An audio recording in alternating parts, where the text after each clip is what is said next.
Hi, it's Peter here from Mini Model Paint Studios. We're about to tackle a new project. This is a DeLorean kit, as you can see from Back to the Future 2. It's the Aoshima re-release of the Halcyon Movie Classics original from 1989. It's almost identical in every way. There's a few minor differences, but we'll get to those. Here's the manual. As you can see, it's mostly in Japanese, but there is English. So you won't get lost if you're following the instructions here. I think actually it's clearer than the original in some cases, but we'll get into that a bit later. Here's the parts list.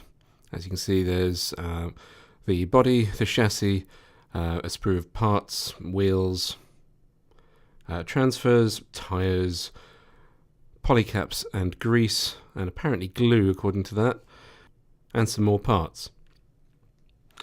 So let's get into the bags. First up, we have the car body. So this is injection molded. It's in silver plastic. The original Halcyon was a grey plastic. This is much more metallic looking, but there's a few flaws which I don't remember the original one having. There are swirls in the colour, and there's creases and ejector pin marks which need to be filled and filed down and polished away. There's a nasty lump on the inside which we're going to get rid of. But so far so good. It looks pretty much the same as the original grey one that I've built a few of. Next up, it's the clear parts. So let's open the bag and have a look at these.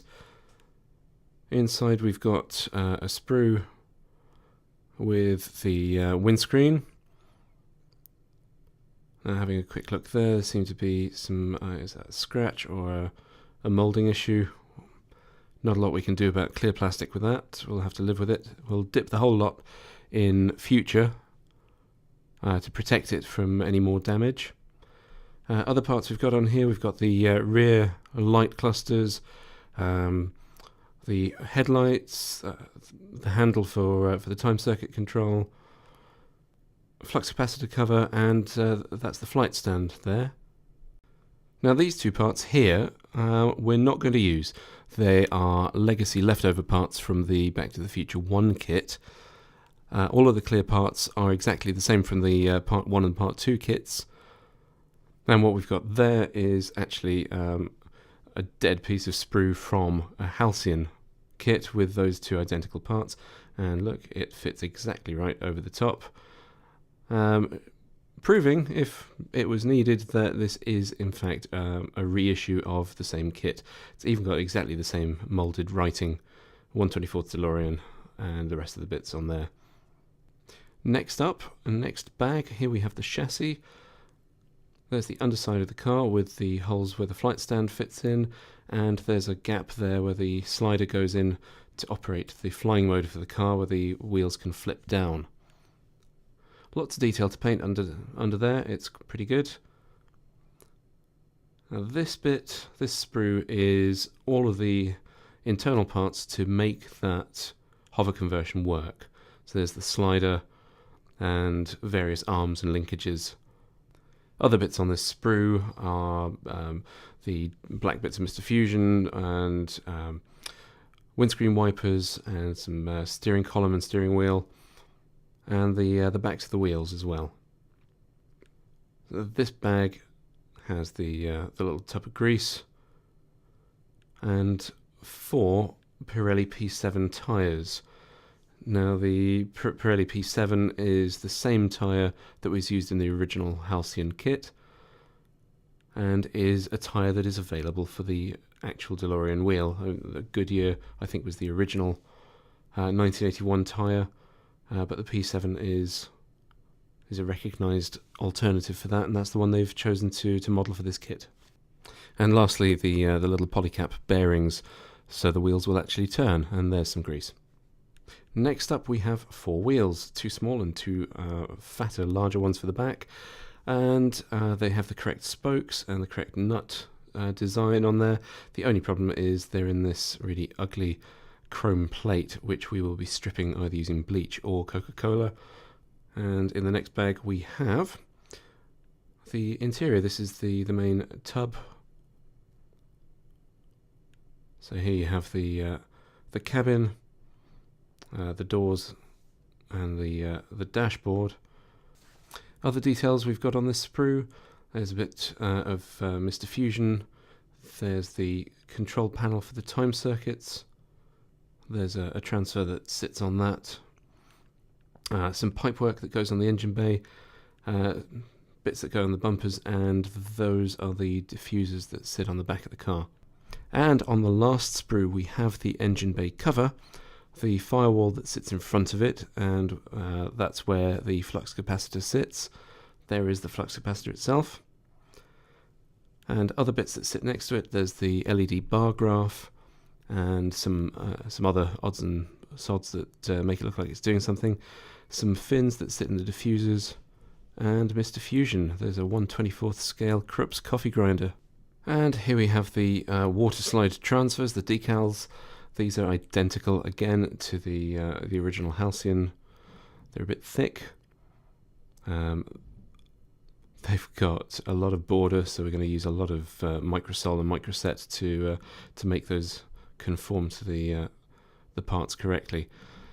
You get the original Out of Time Back to the Future 1 number plate, or the alternative Future Hill Valley barcode number plate. You've got the rear light clusters, various gauges and instruments, and the time circuit controls in the middle there. So that's all the parts. Let's have another quick look at the manual and compare it to the original.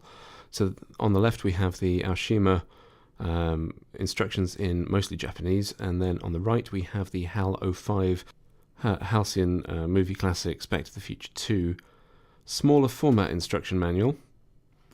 Now if we have a look on the back page of the Halcyon, we get the paint guide. Now, from memory, these were based on, I think, the Tamiya colours of the time. Here we have on the front of the Aoshima instructions exactly the same codes, but these are based on the Aqueous Hobby Colour, Mr. Colour and Gonsanyo paint range. Strangely, exactly the same. Right, let's get inside it, and here's the parts list from the original and the parts list from the reproduction, and they're the same.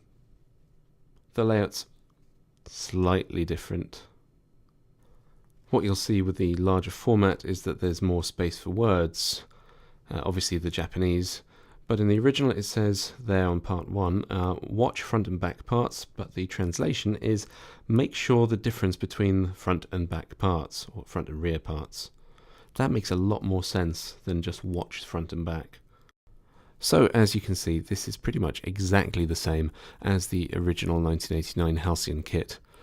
A few little differences in the plastic moulding, nothing that you can't fix with the mistakes that have been made there. There is an even newer version re-released in 2012, I think, with some photo-etched brass parts for some of the detailing. So if, like me, you have a bit of a pang of nostalgia when you see an old kit like this, grab it off the shelf and build it. It's not a difficult kit to put together. We'll be doing a few more videos with this kit, because straight out the box it's nice and easy, so I'm going to overcomplicate it like I have a habit of doing.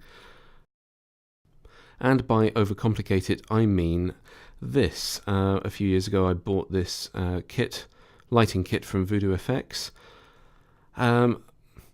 This, I didn't realise at the time, is actually for the Polar Lights model kit, not the Halcyon one.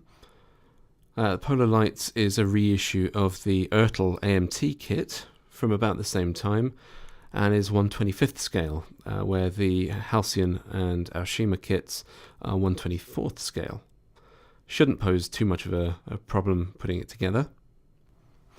Although some of the details, like the dashboard picture up there and the bottom of the tub, the Polar Lights is a snap kit, and some of the details are slightly different, so I'm going to have to be very careful when grinding out parts with a Dremel to make sure I don't destroy gluing points or things that I can't replace later on. But all being well, the circuitry will go inside without too much of a hitch, and we'll have a nicely illuminated DeLorean time machine that we can display on another complicated idea that I have for a base. So that's it for this video. We're going to get into some more details with the electronics, with the assembly of the model and painting on later videos. I'm Peter at Mini Model Paint Studios. Thank you for watching. If you've got any comments, leave them below. Don't forget to hit subscribe. And you can follow me on Twitter at Mini Model Paint. Thanks again, and see you next time.